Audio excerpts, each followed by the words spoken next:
tarde, hora viva e bem-vindo ao programa Despertar Debate. Hoje é terça-feira, 31 de maio do ano 2021. Estamos há algumas horas para o mês de junho, o mês em que Moçambique tem prestado atenção, porque trata-se do mês da independência, mas a esta altura vamos olhar para aquilo que são os pontos de debate de hoje. Vamos refletir sobre os graves erros ortográficos, como também de conteúdo que têm sido encontrados nos manuais do ensino primário como também secundário.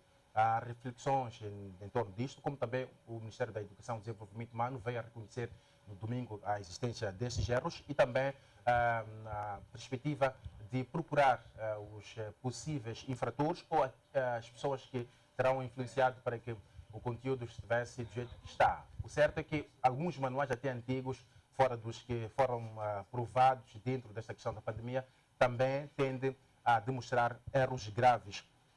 E dentro disto vamos também procurar ouvir dos nossos convidados aquilo que poderá ser o fecho. É certo que o Ministério da Educação e Desenvolvimento Humano promete trabalhar para que encontrem, mas também a esta viabilização de meios para se corrigir. Mas o que é certo é que já há alguma desconfiança na qualidade daquilo que é a educação do nosso país. Vamos também, no segundo tema, olharmos para a Associação dos Transportadores da cidade de Maputo, como também a Federação dos Transportadores, que estão a lutar, como também estão a repudiar esta questão da subida dos preços e pedem aumento do preço de chapa, tanto na cidade como também ao longo da província de Maputo. Vamos também olhar para o Conselho Nacional, ou melhor, o Conselho Municipal da cidade de Maputo, que faz a entrega do mercado de frango magumba para ser gerido pelo privado, neste caso CTA, sobre várias contestações dessas senhoras, como também as proprietárias, as ditas proprietárias, porque ainda há muito barulho na questão da gerência deste mercado. E também, a esta altura, conto contigo, Dulcide, também, God, muito obrigado pela presença. Dulcide, começo contigo, temos 3 assuntos pendentes. Cumprimenta o pessoal e logo depois vai ao seu ponto prévio para logo depois mesmo vermos aquilo que serão os nossos pontos de debate. Boa tarde a todos, aos telespectadores, internautas, ao colega e a si, e a minha telespectadora, a telespectadora assídua do programa. Vai o meu muito boa tarde. Agora, o meu ponto prévio tem a ver com a questão de amanhã se celebrar o dia 1 de junho, que é o dia da criança. Tenho este momento para parabenizar toda a criança, mas de forma antecipada, mas vou parabenizar as crianças e apelar aos encarregados para evitarem neste dia excessos que podem nos levar a termos acidentes e outros eventos que não são necessários. Preciso tomar os cuidados, as crianças devem festejar, é muito bom, mas tomarmos os cuidados para que eventos como os que ocorreram outrora não possam vir a ocorrer. Temos que garantir todos os meios de segurança, garantir que todos os cuidados tenham sido tomados para que a festa da criança seja realmente uma festa e que não termine isto na vista de uma tragédia. Agora, também preciso de dizer aqui que há um tipo de música que passa nessas festas e que não tem nada a ver com a criança. Eu penso que era um momento de refletir e nesses programas de festas das crianças passarmos músicas que se adequam a uma educação, ao propósito que é educar a criança para que ela seja o homem do futuro. Obrigado. Muito obrigado, professor. God, boa tarde. Seu ponto prévio antes mesmo de voarmos para os nossos pontos da semana. Obrigado. Boa tarde a todos e a todas que nos acompanham pelas várias plataformas que a Strong Life tem apresentado. O meu ponto prévio tem que ver com o ressurgimento da oposição em Moçambique.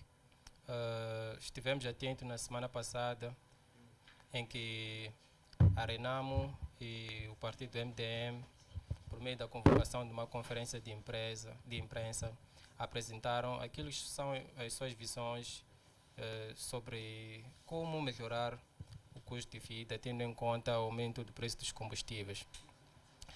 Felicito estes 2 partidos, afinal de contas, eles se apresentam enquanto uma alternativa à governação atual. É nesse sentido que são convocados de forma sistemática a se expressarem, a apresentar aquilo que são as suas opiniões, as suas visões, a alternativa de governação que estes partidos dispõem como solução para resolver os problemas do país. Com a Constituição de 1990, a ideia foi mesmo essa, de abrir o espaço do exercício do poder, mas também de governação, para dizer que todas as forças vivas da sociedade, os partidos políticos, o governo, a sociedade civil, o cidadão comum, são convocados para apresentar aquilo que são os seus projetos para promover o desenvolvimento do país. É nesse sentido que eu congratulo essa ação enérgica do partido MDM, mas também do partido RENAM, e que continuem a trazer aquilo que são as suas alternativas para resolver os problemas que apoquentam os moçambicanos. Também vou aproveitar, alinhar ao meu colega Tucílio e felicitar os petizes que amanhã vão celebrar o seu dia e desejar que continuem a ser as flores que nunca murcham, apesar de que a nossa agenda de governação tem estado em contramão contra esse sentido. Obrigado. Muito obrigado. Vamos a esta altura olhar para os pontos em debate. Vamos ao Ministério da Educação, da Educação e Desenvolvimento Humano, que chega a reconhecer os erros nos manuais escolares do ensino primário e secundário e diz que vai criar uma comissão de inquérito para apurar as causas, como também há, de certa forma, algum método que será encontrado para corrigir estes conteúdos de formato errata, mas também é um termo novo que acaba também ressurgindo no país para, em algum momento, tentar sanar aqui este descontentamento que acaba existindo no Ministério. É uma situação dentro de 2 meses, ou melhor, em menos de 2 meses temos duas situações de debate em termos de conteúdo, como também em termos de erro. Professor, hoje eu entro lhe chamando de professor porque realmente queremos debater uma questão académica, algo didático. Começa a explicar esta questão de errata. Em algum momento já tivemos uma situação igual no país em que os docentes foram chamados a criar um adesivo para fazer face a alguma ferida igual a que tem sido encontrado no país. Bem, enquanto eu professor deste tempo que eu sou professor até esta parte, eu nunca tinha visto uma situação igual em que aparecesse a necessidade nos livros de se fazer uma errata. Mas já vi isso em alguns livros, livros científicos, já vi em livros didáticos, já vi em vários livros que se faz esta errata. Agora, o grande problema desta questão não é só pensarmos que nós vamos fazer uma errata. Não, penso que isso esta solução será muito deficiente na medida em que nós estamos para lidar com uma criança que está na 6ª classe que não vai conseguir separar o trigo do joio. Então é preocupante esta questão de se pensar que nós vamos solucionar este problema grave recorrendo a uma simples decisão de uma errata e uma simples decisão de dizer que nós vamos criar uma comissão de inquérito para investigar e procurar saber o que é que aconteceu, porque o problema é mais grave, que eu acho que é um problema superior à questão de uma comissão de inquérito, é um problema bicudo, um problema grave deste país. Isto representa aquilo que nós somos, a forma como as instituições do Estado são geridas, a forma como os problemas do Estado são resolvidos, estão aqui refletidos nesta questão dos livros que contêm erros. Os erros são... Doutor, eu quero pedir eu quero pedir à produção, enquanto conversamos, pode colocar à disposição as imagens que temos destes erros e que, em algum momento, poderão ajudar também essa reflexão. Sim. Doutor, sim. Sim, temos vários erros aqui. Temos erros de conteúdo, temos erros de conhecimento, temos erros técnicos de impressão do próprio livro. Então, isto me leva a crer que este problema é mais grave do que pensar numa solução aleatória, uma solução ad hoc. É preciso que a gente sente e reestruture as nossas instituições e, neste caso, o Ministério da Educação precisa de uma reestruturação, precisa de uma solução mais arrojada do que aquela que se apresenta hoje em dia, porque o problema é tão grave. Isto está ligado às questões de tu chegares no próprio Ministério da Educação. Se fizermos um estudo, has de ver que nós criamos um palco onde as pessoas que trabalham no Ministério da Educação, este é cunhado deste, este é afilhado deste, quer dizer, há uma promiscuidade total dentro do Ministério. Então há necessidade de umas soluções mais arrojadas, mais evoluídas, para que nós possamos solucionar este problema. Repare, por exemplo, no tipo de erros que existem ali. Quer dizer, o livro deve ser adjudicado à empresa que vai produzir o livro, mas antes de nós trazermos o livro para aqui e com as tecnologias de informação, eu tenho dificuldade de perceber o que realmente aconteceu aqui, porque nós temos a empresa lá, podia mandar um draft para este lado para ser lido e ser aprovado e depois voltarem a mandar para o outro lado. Então, e com isso queremos dizer o quê? Queremos dizer que a empresa que fez a impressão do livro terá em algum momento feito esta pergunta, porque parece que o conteúdo é mesmo nosso. Digo nosso porque o conteúdo sai mesmo na aprovação desta comissão que sempre tem sido sempre criada para a criação dos conteúdos didáticos. Sim, o que eu percebo é que há um nível muito elevado de negligência que ocorreu aqui. Aqui é uma questão mesmo de negligência, porque não se obedeceu aos procedimentos. Eu não sei muito bem quais são os procedimentos, mas olhando daqui de longe, havia uma necessidade de estarem sempre em coordenação. Ou antes da chegada dos livros, a empresa que imprimiu os livros devia mandar um livro para aqui para ser analisado e nós aprovarmos esse livro e concordarmos que podia. Agora, chegaram os livros, saíram do Ministério da Educação e depois foram até aos alunos. Só depois disso, com a reclamação dos encarregados dos internatos e uma série de pessoas, é que nós descobrimos que os livros têm erros. Há qualquer coisa que não está a funcionar devidamente no Ministério da Educação e que precisa de medidas muito sérias, precisa não se trata de uma questão de acusarmos a ministra ou acusarmos o diretor do INDE ou dizermos que aqui é preciso responsabilizar aquele. É um problema grave que precisa de uma solução muito arrojada que passa por o que nós estamos a ouvir. Uma errata e uma comissão de inquérito não vai resolver os problemas reais que estão no Ministério da Educação. Bom, o próprio Ministério parece que quer se lavar, ele quer lavar as mãos e sair disto, e é por isso que está aqui à procura de culpados. God, começo contigo. O que é que está a acontecer? A juventude invadiu o Ministério da Educação e Desenvolvimento Humano, já que atualmente disse que a juventude moçambicana não tem esta qualidade da educação que os mais velhos ou os nossos antepassados tiveram. O que acontece? Com a inclusão dessa juventude dentro do Ministério, já começa-se a verificar esta questão. É mesmo dentro deste pensamento ou nem por isso? Bem, este não é um problema da juventude, mas é um problema do Ministério. O Ministério da Educação e Desenvolvimento Humano é um ministério com responsabilidades maiores, dentre os outros, porque tem a responsabilidade de educar o país. Tem a responsabilidade de educar os petizes e todos os jovens e adolescentes. É neste ministério em que temos a base daquilo que vai ser o futuro do país. Agora, sobre os manuais, a responsabilidade não está na instituição que reproduziu, é uma instituição estrangeira, venceu o concurso, mas parte do consultor que elaborou os manuais. E como é que isso é feito? É muito simples. Tratando-se de uma entidade pública, acredito eu que houve um concurso. E eu já trabalhei com consultorias. E a coisa mais simples que acontece é que as instituições são obrigadas a submeterem lá aquilo que são as suas propostas técnicas e financeiras. Na parte técnica, as instituições que se predisponibilizam em elaborar o manual devem trazer todo o staff que vai estar por detrás daquele manual. Neste caso, aqui trazem conteúdo, mas também para pessoas já vigiarem aquilo que será... Trazem um staff, no sentido de que para a produção dos manuais da sexta classe, a nossa equipe é composta pelo professor A, B, C e D. Cada professor vai ter esta e aquela responsabilidade. Então, primeiro quer dizer que o Ministério da Educação fez uma avaliação de toda a equipe de consultores que lá submeteu.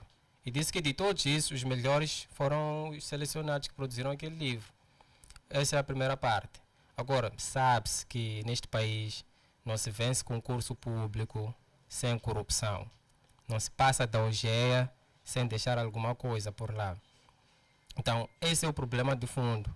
É por isso que não houve responsabilização, até para se identificar o consultor. Quer dizer, é um prestígio para uma empresa prestar serviços ao Ministério da Educação. Agora, qual é o problema de publicitar o consultor? Agora, temos que ir atrás de que não, foi a fulana, citrano ou beltrana. Então, as coisas partem por aí.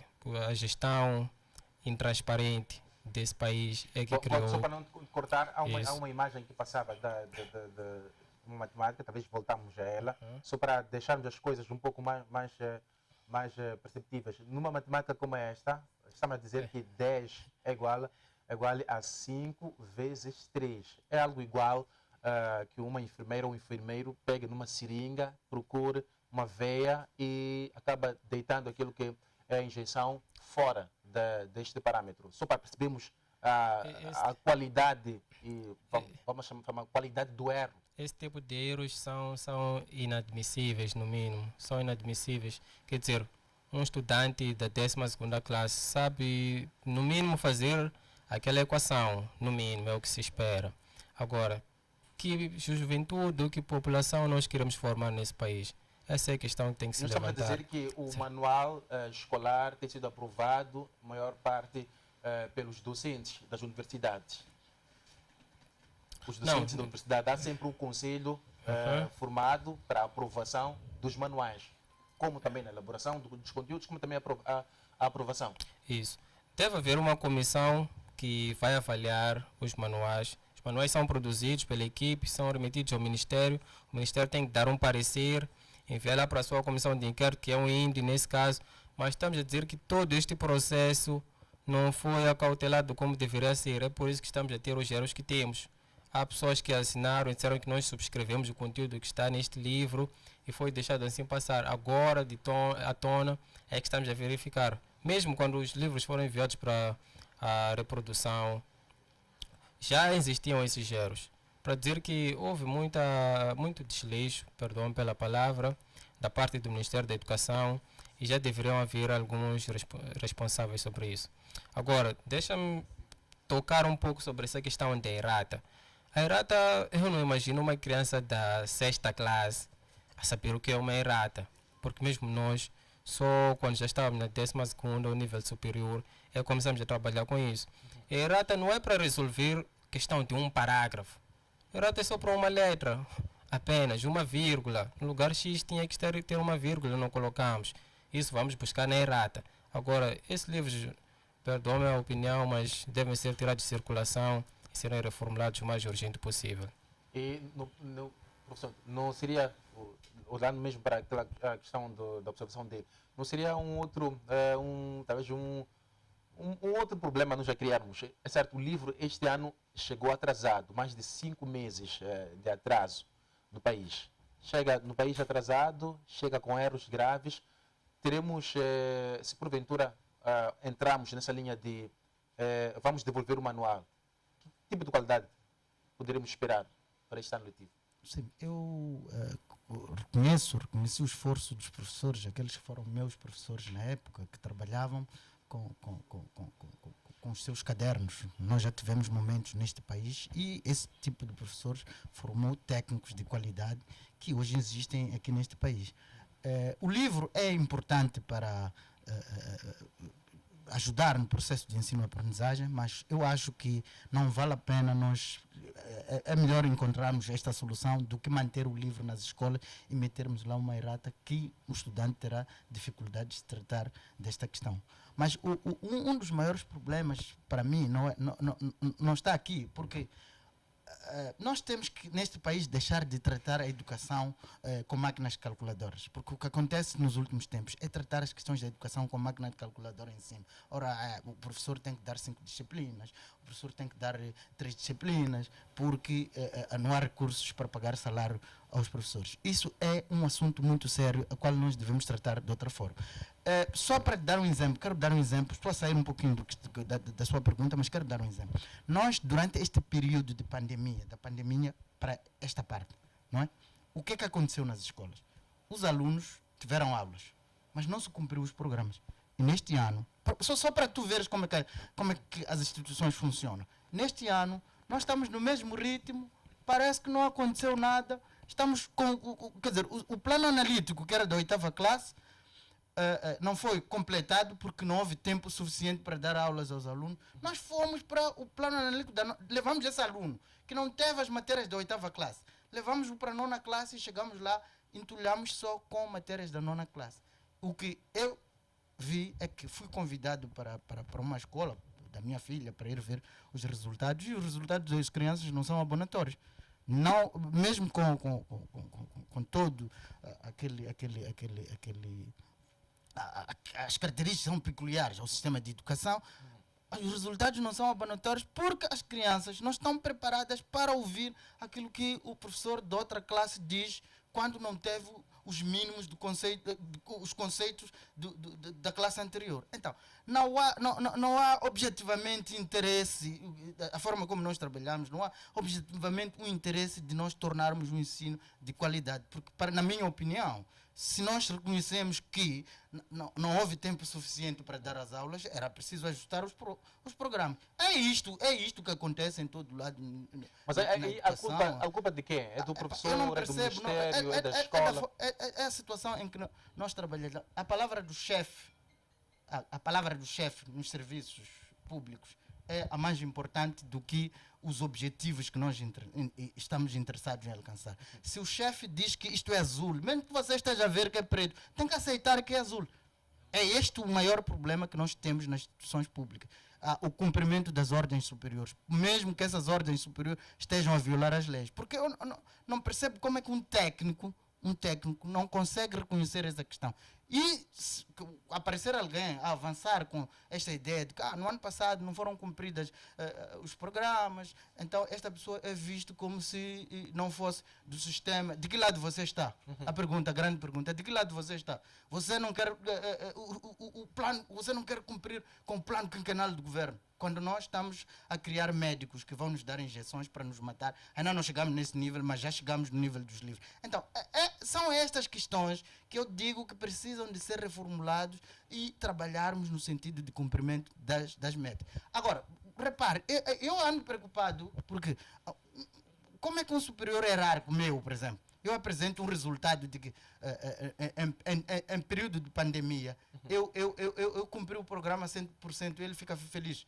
É possível isso? Sim. Mesmo no tempo anterior, em que nós tínhamos tempo alargado, nós não conseguíamos cumprir com os planos, mas no período de pandemia nós cumprimos os planos e as pessoas ficam impávidas e serenas como se nada estivesse a acontecer. Então, e não há argumento até um exame para perceber se isso é verdade. Sim, é este leque de coisas que fazem com que nós chegamos a esses resultados que nós estamos a ver, que estamos a entrar no poço. Está claro, com esses livros atuais, demonstram de forma clara que nós estamos a ir para o poço. Agora, há quem defende que o problema aqui é dos financiadores, é o Banco Mundial, quando financia, coloca exigências. É verdade, coloca exigências, mas não foi o Banco Mundial que foi escrever aquelas coisas que estiveram ali naqueles livros. Não foi o Banco Mundial que disse que o Império de Zimbábue fazia fronteira com o Mar Vermelho. Eu penso que mesmo o próprio doador não está interessado em ver coisas dessa natureza escritas no livro. Então, nós temos que sentar aqui no país e começarmos a desenhar o verdadeiro modelo que é ideal para o ensino em Moçambique. Um momento, só para terminar. Nós temos um ensino em que nós todos os dias estamos a falar de qualidade, mas todos os dias nós estamos a reduzir o tempo necessário para dar os conteúdos. Mas os conteúdos, eles não quando muito, eles aumentam. Então, mas reduzimos o tempo necessário para as aulas. Recordo nos tempos que passam que as aulas de matemática eram 5. Agora, por exemplo, na nona classe são 4.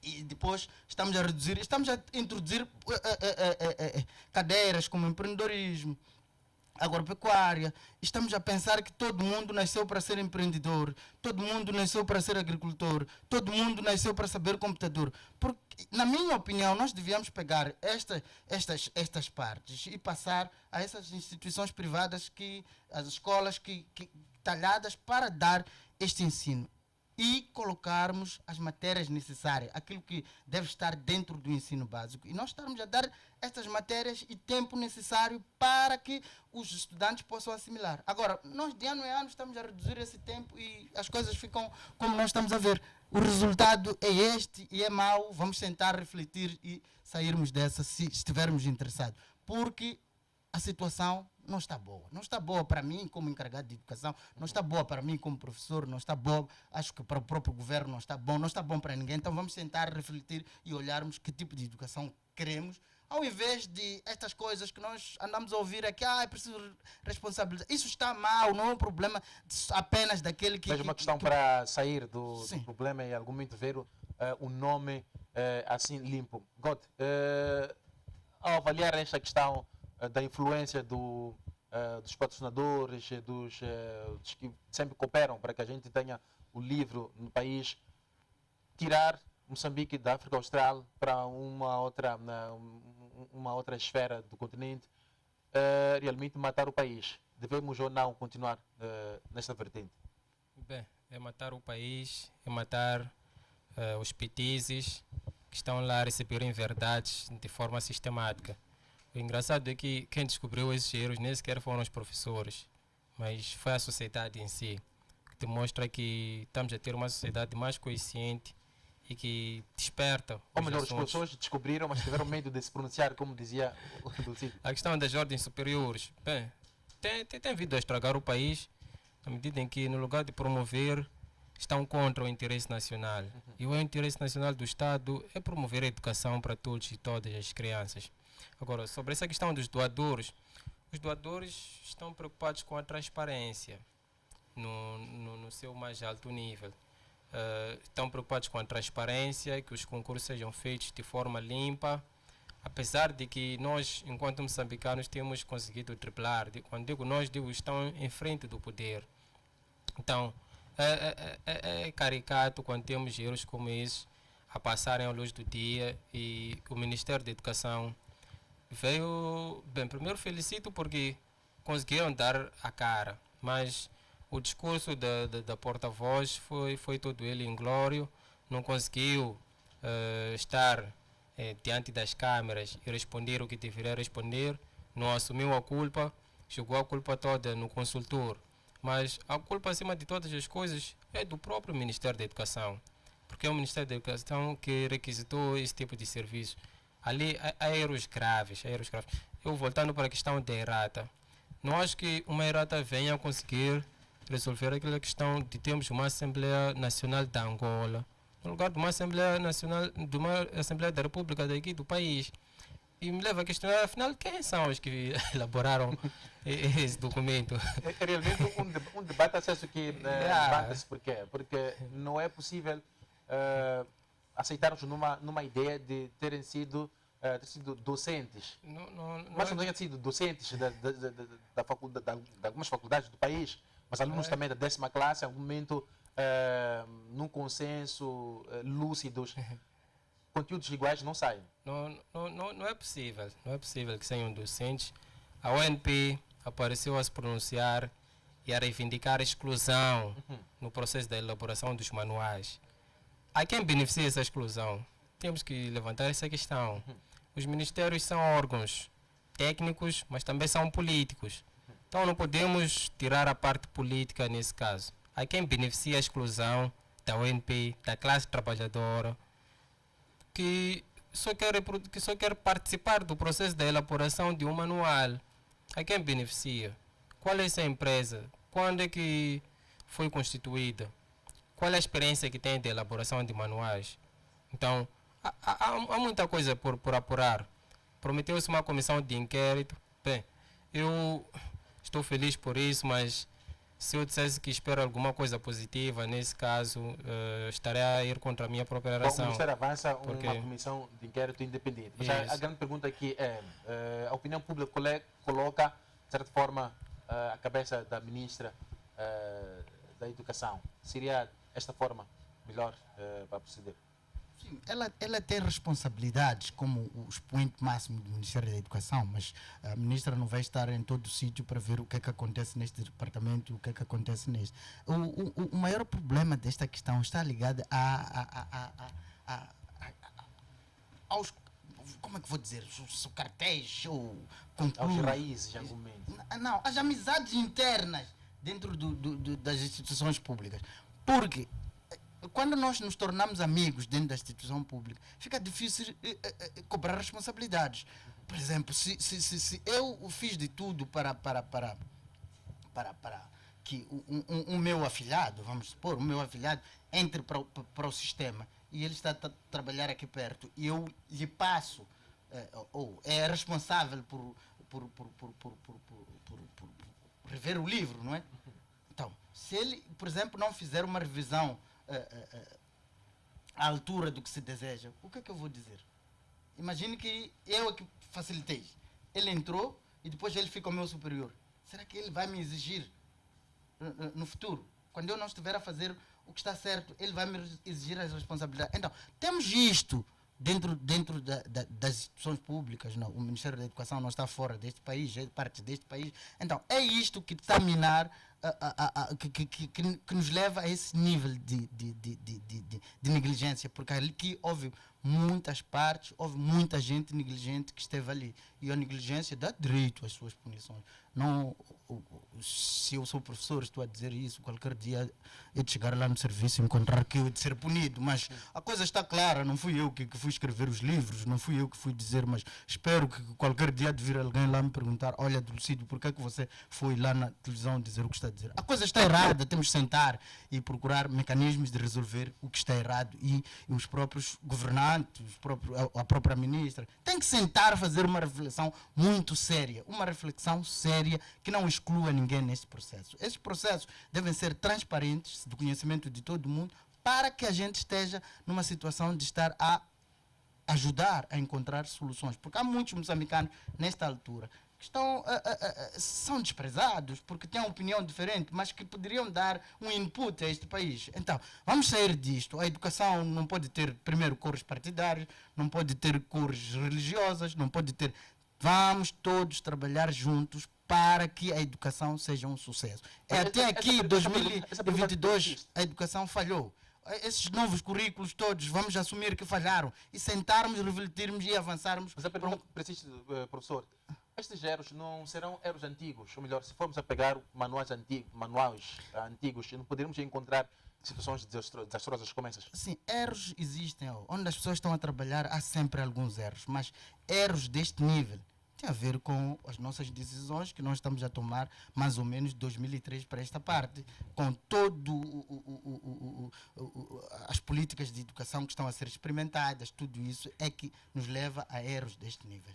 Porque não estamos a aceitar que, por exemplo, nós importamos um modelo que foi um sucesso num determinado país. Importamos para aqui e queremos que o mesmo modelo seja sucedido aqui. Mas as condições do país onde o modelo teve sucesso são diferentes das condições que nós temos aqui. Eu tenho que parabenizar a Mamã Graça, Machel e o Samora Machel, que conseguiram perceber as reais condições da educação em Moçambique. Andaram, por exemplo, o ensino antes disso tinha educação moral. Eles viram que não tinham condições, não tinham professores, não tinham... Eles afastaram todos essa disciplina e colocaram aquilo que era básico, que era necessário.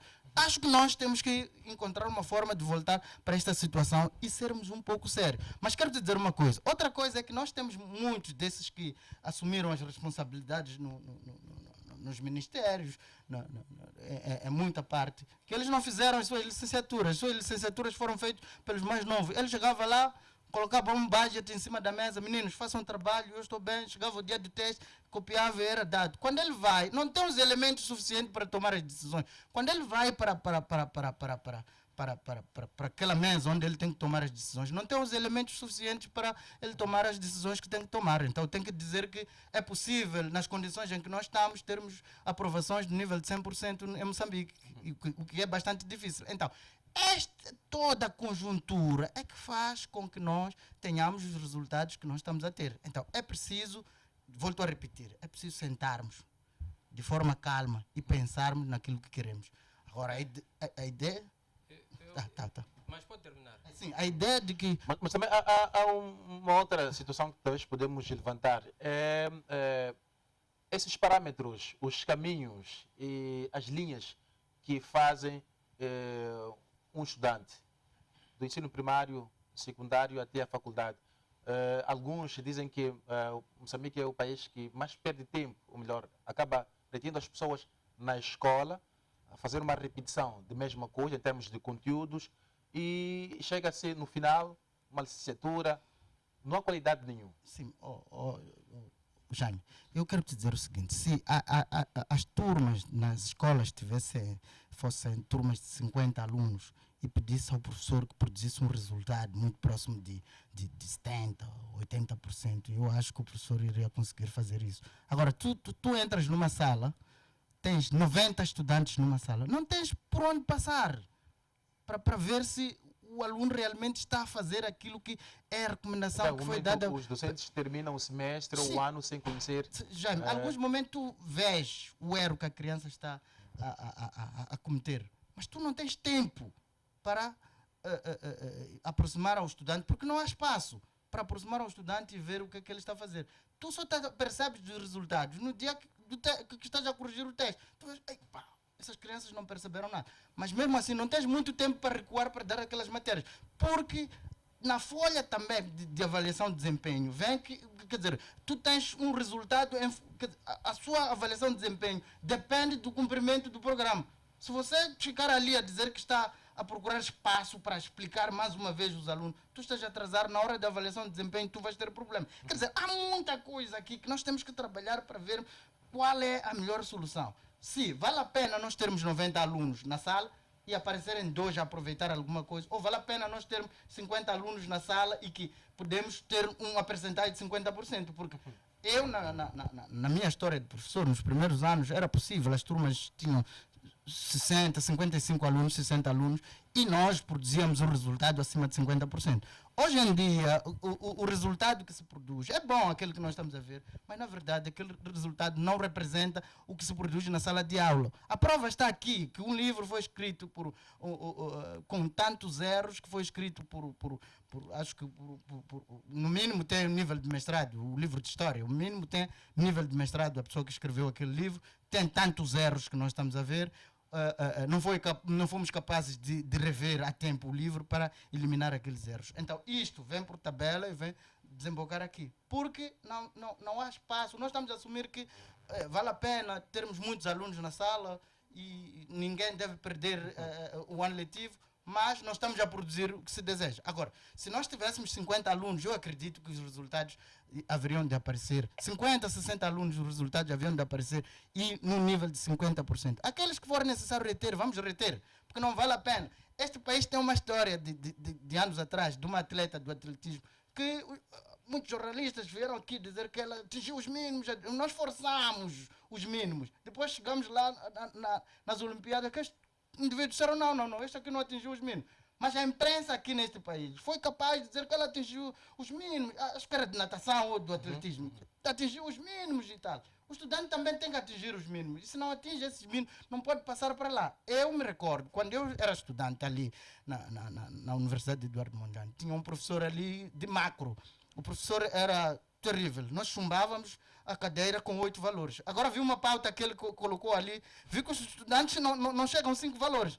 Então é preocupante, nós estamos a destruir o ensino. A partir desse indicador, é tempo de sentarmos e encontrar outras soluções para resolvermos os nossos problemas. Se continuarmos a entulhar os alunos, teremos aqueles problemas. Professor, muito obrigado. God, talvez queremos fechar este assunto para olharmos para os outros. Sim. A grande pergunta é como a esta altura recuperar a qualidade, recuperar a confiança das pessoas para com o Ministério da Educação. Bem, o Dulcídio é professor e trouxe muito bem aquilo que tem sido a prática no dia a dia do processo de ensino-aprendizagem. Agora, há uma questão muito interessante aqui, é que a partir do ano 2000, com a aprovação daquilo que foram os Objetivos de Desenvolvimento do Milênio, prescreveu-se que todos os estados deveriam ter indivíduos que no mínimo saibam ler e escrever. Então, nesse contexto, as instituições financeiras internacionais, nomeadamente o Banco Mundial e o FMI, passam a subsidiar esses setores da educação. É por isso que, sob o ponto de vista de letra, o Estado moçambicano permite ter mais estudantes possíveis, com os melhores aproveitamentos, que na realidade não é aquilo que acontece. Dulcídio trouxe a parte prática da coisa, que ele passa a ter mais estudantes, entretanto a qualidade de ensino tem vindo a reduzir. O tempo que ele leva por estudante também tem vindo a reduzir. Isso vai impactar naquilo que é o indivíduo, é o processo de desenvolvimento humano. Mas essa é uma exigência que vem das instituições financeiras internacionais. O Estado moçambicano, devido à sua incapacidade financeira, tem vindo a virar reboque dessas instituições. É por essa razão que temos um espaço de manobra muito reduzido aqui. Eu quando ainda era miúdo, passava de turmas de cerca de 45, mas hoje em dia isso que há turmas aqui na cidade de Maputo, com cerca de 90 estudantes. Isso é impossível para qualquer ser humano acompanhar cada criança com os tempos que lá existem. E também os professores têm vindo a dizer que caso traga uma avaliação realística daquilo que é o resultado da sua turma, é o próprio diretor da escola dizer que não, esta pauta não serve, venha-me com uma outra, com uma percentagem no mínimo aceitável, para que possamos mostrar ao doador, à comunidade internacional, de que o país, em termos de letra, em termos de aparência, temos uma boa qualidade de ensino, temos a expansão do sistema de ensino, mas no campo prático a verdade é que muitas crianças, muitos indivíduos nesse país ainda não sabem ler e escrever, com a idade que têm, não têm os créditos que deveriam ter. É por essa razão que estamos a ver esses livros, que eu não faço ideia que indivíduo é que escreveu esse tipo de livros e em que nível está, porque uma pessoa com a 12ª classe não faria algo do gênero. Muito obrigado. Também quero agradecer. Talvez em 2 segundos, ou 20 segundos mesmo, queremos ir ao segundo tema. Sim, queria dizer o seguinte: nós temos o problema de definição de pressupostos. Quando os pressupostos estão errados, tudo que há de vir depois disso há de ficar errado. Há um grande problema que nós temos aqui neste país. É claro, há um decreto que diz que o ensino em Moçambique é gratuito. Mas nós temos problema de déficit orçamentário. Temos problemas nas escolas temos problema de falta de salas. Nas escolas temos problemas de falta de carteira. Eu gostaria que se definisse isto e criasse esse espaço para que as pessoas pudessem fazer a matrícula. E nós irmos resolvendo as questões de pobreza caso a caso. Para que este dinheiro das matrículas seja ela a ser usada para resolver os problemas no interior das escolas. Agora, corrermos e nos pedirem, no final de semana chamam, nós vamos a uma escola e depois diz que ali há um conselho de escola que nós temos que contribuir com 200 meticais depois de dizer que o ensino é gratuito. Isso é preocupante. Eu estive na escola secundária de Matrazinho neste final de semana. Tem este pressuposto também. O conselho de escola sentou ali e definiu que nós temos que pagar 200 meticais. Mas sim, está dito que o ensino é gratuito. Então nós estamos a fazer as coisas para mostrar a alguém que nós estamos a fazer as coisas. Eu acho que é tempo este de nós sentarmos e eliminarmos esse pressuposto. Darmos ao cidadão espaço para que ele, de uma certa forma, contribua para que se faça a matrícula. Porque na mesma sala onde eu estávamos a discutir, uns a dizer que vamos pagar, outros a dizer que não vamos pagar. Então gerou-se uma confusão e saímos da sala sem perceber o que é que realmente devia se fazer. Então, se os pressupostos estão errados, tudo que nós vamos fazer é preciso sentar e desenhar pressupostos que nos levem ao bom porto. Bem, dois segundos apenas. Eu acho que o Ministério da Educação tem que abandonar essa máxima segundo a qual o ensino é gratuito. Porque isso que nós estamos a ver demonstra que não há nenhum ensino ali. Um indivíduo escreve que 2 galinhas enquanto são jovens são frangos. Isso não é ensino, não é nada. Quer o Ministério da Educação, mas também o Ministério da Saúde deve abandonar a máxima segundo a qual o maior valor deles é a vida. Porque a retórica, o dia a dia dos hospitais demonstra mais do que o necessário de que a vida no Ministério da Saúde ou nos hospitais não é o maior valor, mas sim a corrupção e esse sistema clientelista que tem vindo a ser montado diariamente. Muito obrigado. Vamos ao segundo tema, a Motrap e também a FMATRO, que era a subida do preço do chapa na cidade e província de Maputo. Uma situação que já era de se esperar com as recentes atualizações dos preços dos combustíveis, uma fasquia dos 4 meticais a mais de 18, 9, 8 meticais, quando olhamos para o diesel, o próprio gasóleo também, gás da cozinha, como também gás de locomoção. Começo contigo, Dulcídio. Essa questão parece que já está a começar a ficar fora do controle.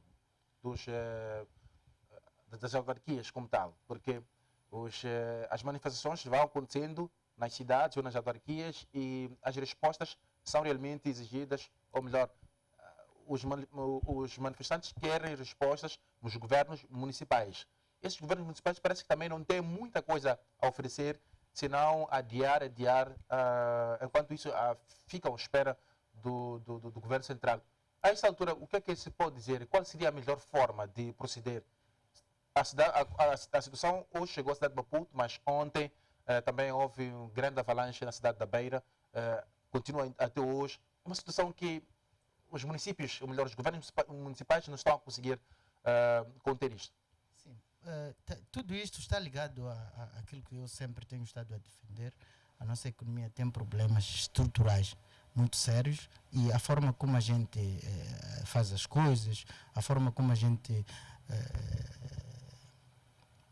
produz as leis, a forma como a gente se coloca, se posiciona perante algumas decisões tem sido fundamentalmente, muitas vezes, de forma ad hoc ou por cima de uma pressão. É quando nós tomamos os problemas como se eles fossem sérios.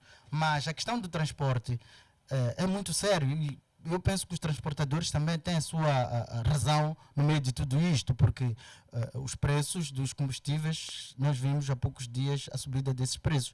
Então, e isto impacta diretamente naquilo que são os custos operacionais. Então, há uma necessidade de se fazer passar isto. O maior problema aqui é que isto tudo, a subida do preço do transporte, a subida dos bens de primeira necessidade, afeta fundamentalmente as pessoas mais vulneráveis.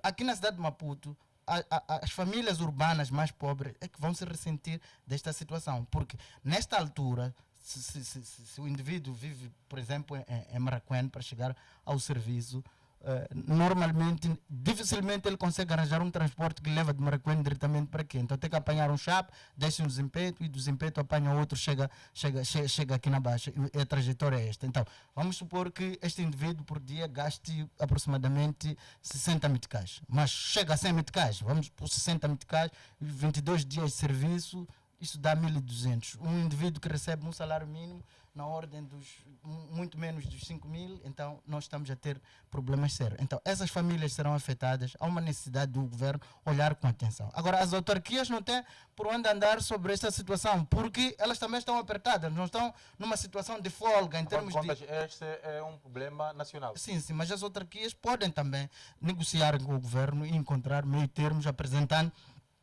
as possíveis soluções que eles acham que seriam as melhores para que o preço de chapa não possa asfixiar as famílias mais pobres que se encontram altamente asfixiadas. Talvez também nós olharmos para a nossa situação do gás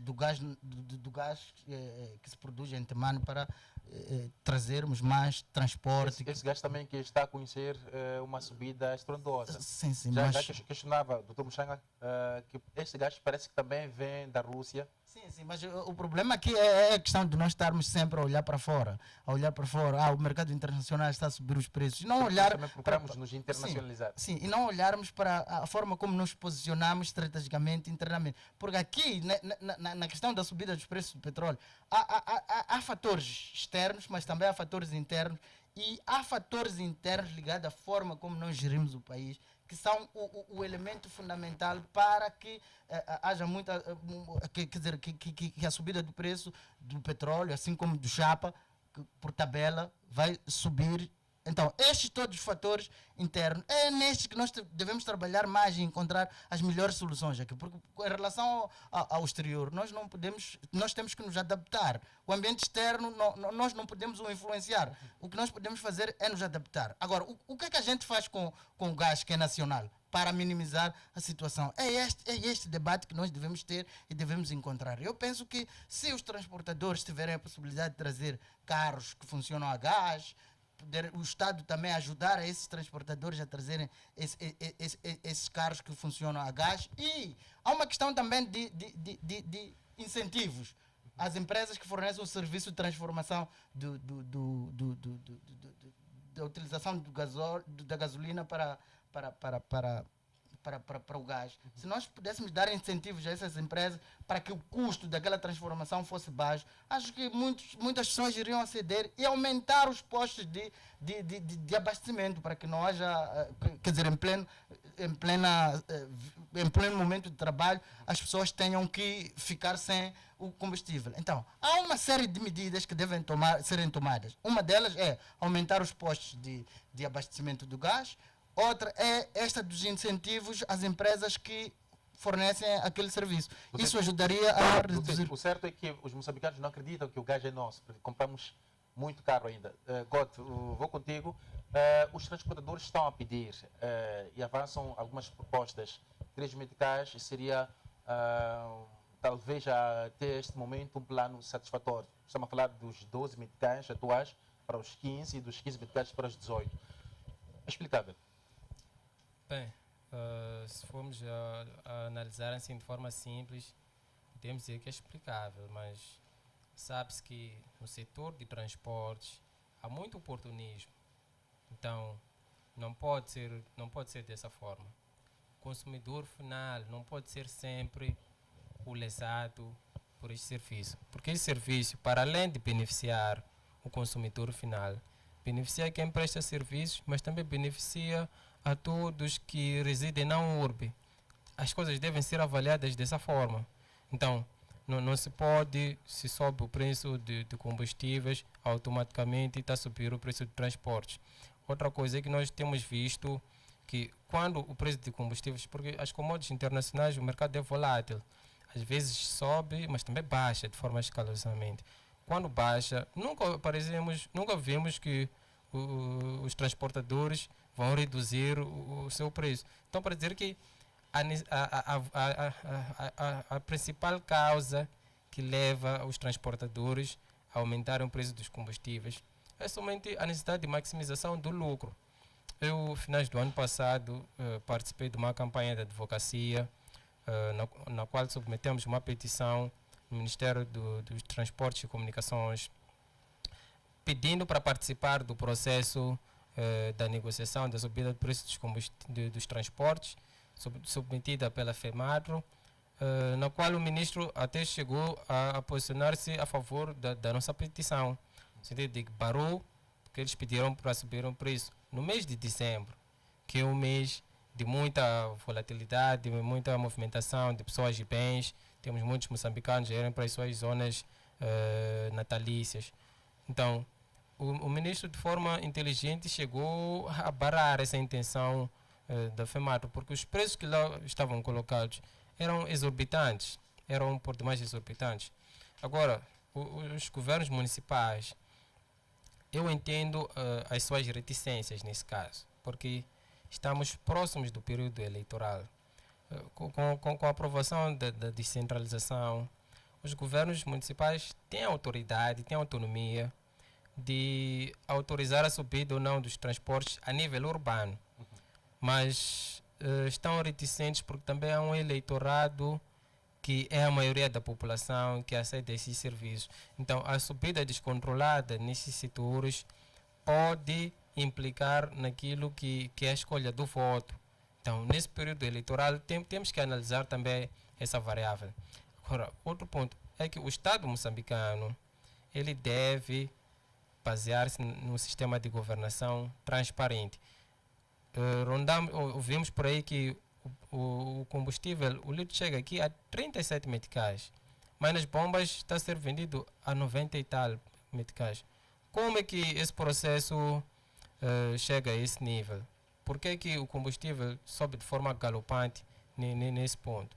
Então, nem sempre quem deve regular os preços, nem sempre quem deve determinar são os próprios transportadores ou o município, mas o Estado, a nível do governo central, enquanto aquele que regula esse setor energético, deve aparecer e nos dizer como é que é gerido o setor energético no país, com contas que são acessíveis à sociedade.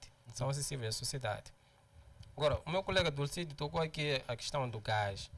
Eu, desde o primeiro dia que tenho estado aqui, tenho vindo a defender a existência de uma política de conteúdo local que seja sustentável. Essa política visa a defender os interesses dos moçambicanos sobre os nossos recursos. Não faz sentido que há mais de 17 anos que a Sasol está a explorar o gás de Panditemane. Nós ainda não conseguimos ver os benefícios reais do gás. O gás subiu. Parece que o gás também vem da Rússia e da Ucrânia, como Essa o Dr. questão Mochango. que acabamos dizendo que os moçambicanos desconfiam que seja realmente o nosso gás. Então, a ausência de uma política de conteúdo local clara e efetiva, de uma política que eu possa ver que este gás está na minha casa, vem de Panditemane, e o preço por si só já demonstra que esse recurso é nosso, mas nós não conseguimos ver. Então, há alguma conivência aqui, quer dos políticos, os detentores, que são aqueles que foram confiados por meio do voto, que eu expresso nas urnas e outros moçambicanos, para gerir os recursos públicos. Então, há alguma conivência deles, sim, mas também há outras responsabilidades que nós, enquanto sociedade, devemos estar vigilantes sobre o processo de governação neste país. Então, eu acho que a subida dos preços dos transportes é movida somente pela necessidade de maximização do lucro e não tem muito o que Mas ver. está a dizer que é possível que o país encontre uma solução para que o problema não chegue até esse nível de atualizações de preços? É possível, sim. Dia após dia. Esse passa necessariamente pela governação transparente sobre o setor energético no país, sobretudo o setor dos combustíveis. Porque não faz sentido que o litro que chega aqui a 37 meticais seja vendido nas bombas a 90 e pouco. Não faz sentido. Qual é a racionalidade que leva o preço a estar a esses níveis? Então, é muito complicado. Mas também entendo as reticências dos governos locais, aqueles que são eleitos por via do voto, porque estamos num período próximo ao período eleitoral e é muito sensível mexer em questões estruturais como essas no nosso país. Sobretudo porque temos uma história que nos mostra que a subida do custo de vida, dos preços de transportes, acabou por levar a situações de manifestações que compararam-se a vandalismo. E nós não queremos isso no nosso país, por isso apelo à sensibilidade aos governos locais, mas também ao governo central, que é o governo que tem maiores responsabilidades e que tem vindo a gerir este setor energético de forma intransparente, sublinho, e tem responsabilidades maiores. Nós estamos a falar mesmo da questão da qualidade e capacidade dos conselhos municipais gerirem as suas pessoas como também os bens. E vamos a esta altura para a cidade de Maputo. A cidade de Maputo, no ano passado, neste caso o Conselho Municipal da cidade de Maputo, no ano passado terá, conjuntamente com a CTA, feito um projeto e posterior construir um mercado que chama-se Mercado Frango e Magumba. Está mesmo à beira da Baía da cidade de Maputo e perto do mercado Peixe, na mesma cidade. O que acontece é que há dias, ou há 2, 3 dias, o Conselho Municipal, é certo que o mercado foi entregue já há 2 meses, sob protestos também, porque já havia ali algum atraso. E há dias o Conselho Municipal veio ao público dizer que vai entregar a gestão deste mercado por 8 anos para este privado, que é a CTA. E os vendedores, neste caso, não querem que isto aconteça porque já estão a sentir algumas cobranças de CTA, mesmo antes de tomar a gerência. Uma das cobranças é a questão de pagamentos mensais. Dizem que pelos contentores, só pelo uso dos contentores, eles poderão pagar um preço igual a 3.500 meticais. O Conselho Municipal, quando entregou os contentores, ou quando fez a lista, a seleção dos vendedores, não disse que seria da gestão, passaria a gestão pública para o privado. E em algum momento já também aqui alguma situação de energia que os vendedores devem pagar, contratos, são já séries de problemas. Como é que pode, em algum momento, melhor, vamos primeiro procurar se isto é constitucional, uma situação em que as pessoas entram com conhecimento de que a gestão seria outra e logo depois, ao longo da viagem, vão conhecendo uma outra gestão que lhe obriga, de certa forma, a se reinventar. Isto está acontecendo na cidade de Maputo. O que é que se pode avançar? O que é que percepção podemos criar a partir deste ponto? Começo contigo, Dulcídio. Sim. Os grandes problemas estão ligados a esta questão de falta de de diálogo entre as Acaba partes. parecendo uma mentira. Sim, que, sim. encobriu. É preciso que os governos, sejam eles centrais, seja ele governo local, é preciso que esteja dialogando sempre com o seu povo. Que não haja medo, porque nós todos estamos interessados em construir este país. Todo indivíduo, eu não acho que exista um moçambicano que esteja interessado em destruir este país. O que nos interessa a todos nós é construirmos esse país, desenvolvermos esse país para que este país seja. Então, temos que ter a habilidade de negociar antes e mostrar os prós e os contras para que as pessoas possam se preparar para enfrentar as situações que encontram. É de lamentar que nós estejamos num processo em que combinamos que a gestão seria provavelmente do Conselho Municipal e depois, a um dado momento, o Conselho Municipal exime-se da sua responsabilidade e daquilo que nós acordamos para entregar este empreendimento à CTA. É verdade que as pessoas terão um certo nível de custos, mas se nós estamos a passar aquela responsabilidade que devia ser do Estado, do município, estamos a passar a um privado, eu acho que os custos a pagar por parte dos utilizadores do mercado seriam muito elevados. E mais, aqui é uma questão de que quando ele paga por este contentor, paga 3.500 meticais, depois tem que pagar energia, tem que pagar a água, tem que pagar, não sei, quer dizer, uma série de custos. A esta altura, parece que a obra é inacabada, porque se entra numa casa sem energia e é obrigado a comprar, melhor, a buscar algum contrato de energia, os nomes devem ser mesmo da pessoa que vai buscar. Sim, e o condutor não faz parte, não é uma propriedade pessoal. Aqui estão os grandes problemas. Quando nós vamos desenhar um projeto, é preciso integrar todas as partes e nós olharmos para essas questões com um pouquinho de cuidado, porque agora ficamos numa situação dúbia, aqui, sem saber qual é a responsabilidade de cada uma das partes. Então, todas as questões deviam ter sido afloradas antes de nós iniciarmos o projeto e trabalharmos para que as pessoas tenham conhecimento do que vai acontecer. Agora, nesta altura, fica difícil até o próprio Conselho Municipal dar ideias muito concretas sobre esta situação. Mas eu penso que é preciso que se perceba que algumas das pessoas que tomam determinadas decisões têm que se recordar de como é que eles chegaram a aquelas posições. Epá, as nossas mães, nós crescemos com as nossas mães a venderem bolinhos na rua.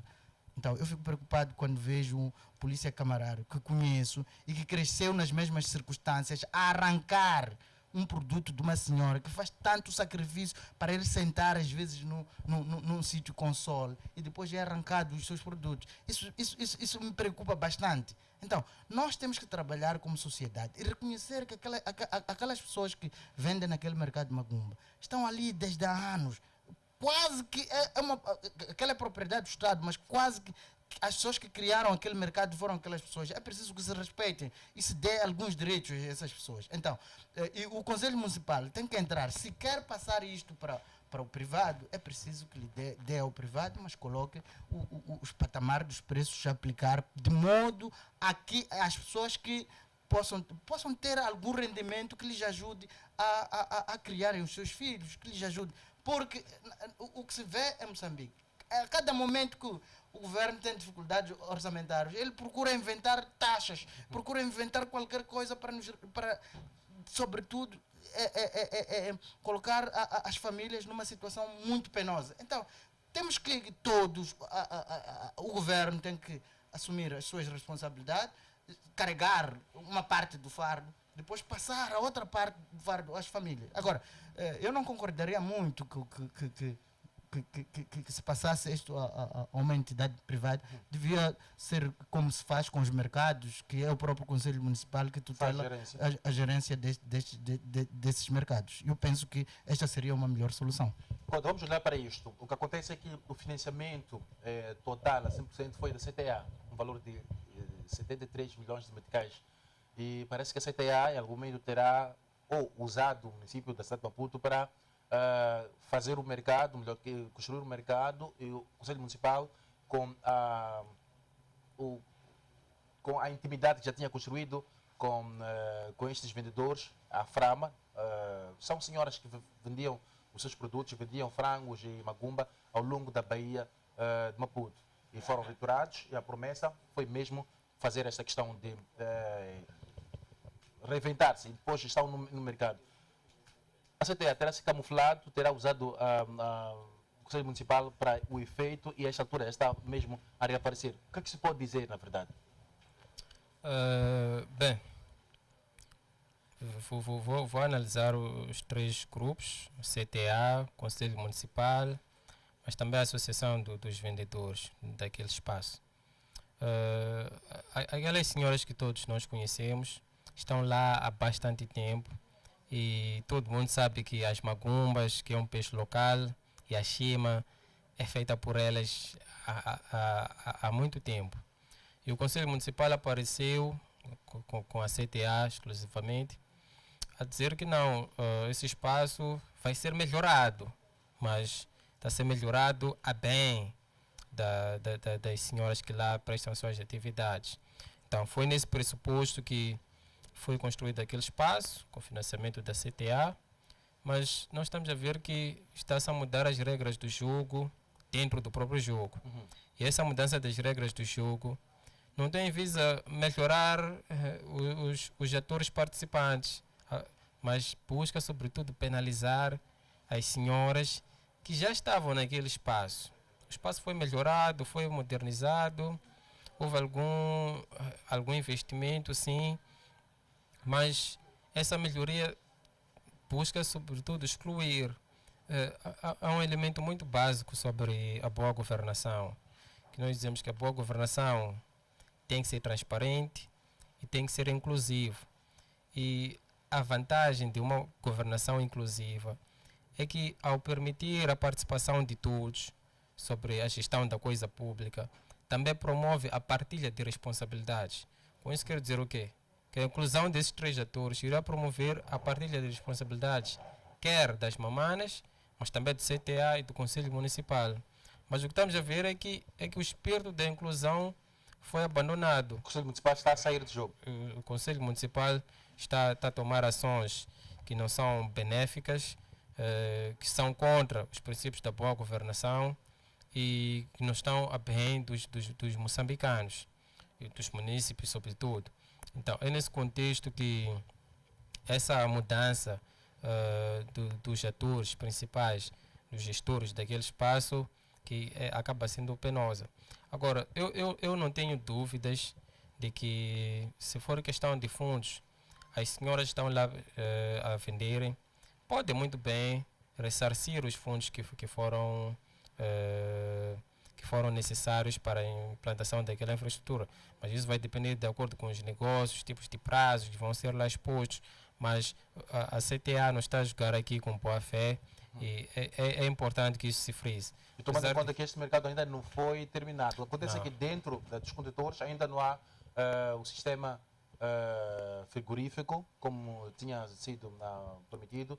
Também, segundo a que vimos antes de ontem, até as cozinhas são cozinhas partilhadas. Há aqui uma série de problemas, para além da questão da eletricidade que ainda não há dentro dos empreendimentos. Sim. Mas já avança-se aqui as cobranças. Isso, já se avança as cobranças. O CTA não jogou aqui de boa fé, mas também a economia é uma associação econômica. Com quem está a culpa?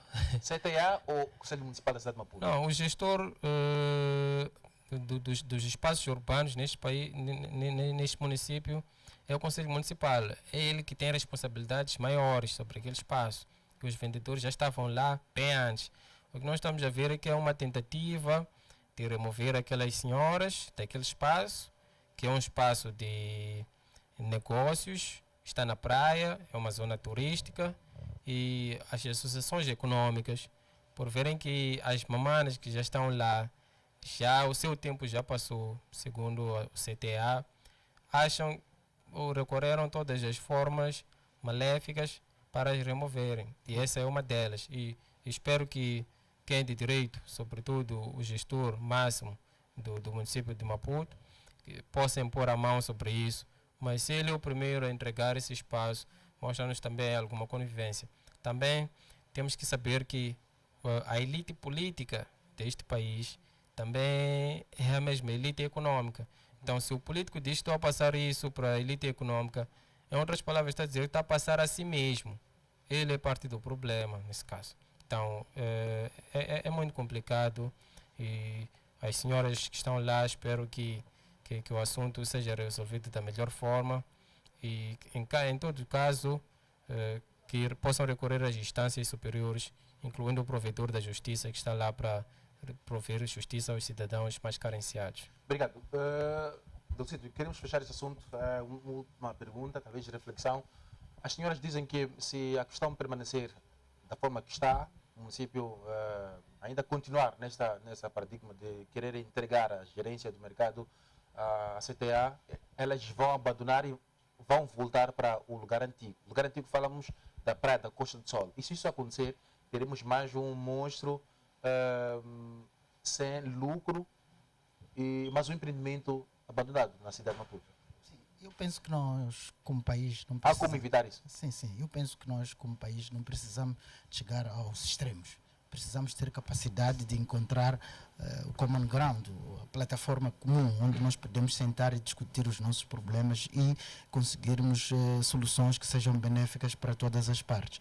Aqui, eu acho que o grande problema está ligado ao gestor do espaço urbano na cidade de Maputo. O Conselho Municipal tem que assumir a sua responsabilidade, porque tem responsabilidade, primeiro, de proteger aquelas senhoras, porque aquelas senhoras não são de famílias, não são as pessoas, quer dizer, é um grupo de senhoras que podemos considerar de renda baixa. Então, é preciso que se proteja essas pessoas para que continuem a dar educação aos seus filhos, continuem a ter como levar a sua vida. Então, o Conselho Municipal tem que assumir aqui as suas responsabilidades e uma delas é proteger essas senhoras. Encontrar a melhor solução é manter aquelas senhoras naquele espaço e evitar que aquelas senhoras possam deixar aquele local para irem, quer dizer, para irem continuar a fazer o seu comércio como nós o conhecemos anteriormente, porque nós estávamos a ver uma situação em que havia melhoria, havia um espaço que todo mundo haveria de conhecer, que seria aquele onde nós todos, quando tivéssemos necessidade, já haveríamos de ir ali resolvermos os nossos problemas e depois voltarmos à praia. Agora, termos um negócio que é feito de qualquer maneira, sujarmos a praia, garrafas a colar e tal, ossos, não sei quantos, toda aquela sujidade que é produzida. Agora, naquele espaço estava a ser, quer dizer, existiam condições mínimas para o Conselho Municipal também conseguir gerir o lixo. Agora, se as senhoras passam para lá, teremos mais dificuldades. Então, eu penso que o Conselho Municipal deve encontrar aqui uma forma de resolver o problema e a bem daquelas senhoras. As pessoas que devem ser protegidas, neste caso, pelo Conselho Municipal, são aquelas senhoras. Muito obrigado. Quero agradecer, Dulcito. Também quero agradecer, God, pela presença. Também queremos agradecer, em casa, por ter-nos já acompanhado. Terça-feira sim, 15 horas e 30 minutos, estamos aqui para fazer a reflexão de vários temas da semana, aqui no Despertar Debate. Olhamos hoje para o Ministério da Educação e Desenvolvimento Humano, que reconhece os erros graves dos manuais do ensino primário e secundário e também há esta promessa de criação de uma comissão de inquérito. Já foi criada a comissão e esperamos os resultados nos próximos dias. Também olhamos para a Metroap e também a FEMATRO, que cogitam a possibilidade de acrescerem o valor de transporte na cidade e província de Maputo. Também olhamos para o Conselho Municipal da cidade de Maputo, que pretende, ou melhor, já fez a entrega da gestão do mercado à CTA. É um assunto que também nos próximos dias poderá conhecer mais atualizações, porque os vendedores não estão a gostar desta perspectiva. Nós saímos desta forma com a promessa de voltarmos na próxima quinta-feira, 15 horas e 30 minutos. Tchau, tchau.